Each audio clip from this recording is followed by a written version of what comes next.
তাদের সুচিকিৎসা না করে এইভাবে নির্মমভাবে আহত করা হয়েছে, পিটিয়ে আহত করা হয়েছে।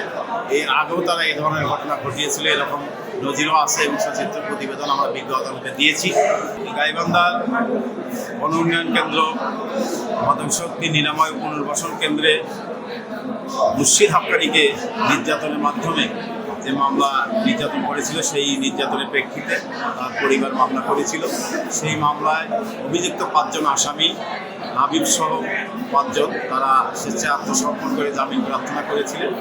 আমরা এজাহারকারী পক্ষে আমরা বিজ্ঞ আদালতকে বোঝাতে সক্ষম হয়েছি যে এইখানে আমার ভিকটিম সহ অন্যান্য লোকজন তাদের আত্মীয় স্বজন ছেলে মেয়েদেরকে সেখানে ভর্তি করায়।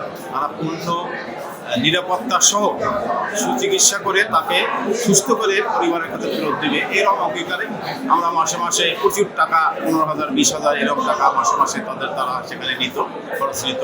কিন্তু সেখানে তাদের সুচিকিৎসা না করে এইভাবে নির্মমভাবে আহত করা হয়েছে, পিটিয়ে আহত করা হয়েছে। এর আগেও তারা এই ধরনের ঘটনা ঘটিয়েছিল, এরকম নজিরও আছে এবং সচিত্র প্রতিবেদন আমরা বিজ্ঞ আদালতে দিয়েছি। সঙ্গত কারণে আদালত এই বিজ্ঞ সদর আমলি আদালতের বিচারক জুডিশিয়াল ম্যাজিস্ট্রেট জনাব থেকে সন্তুষ্ট হয়ে আসামি 5 জনকে CW বলে জেল হাজতে প্রেরণ করা।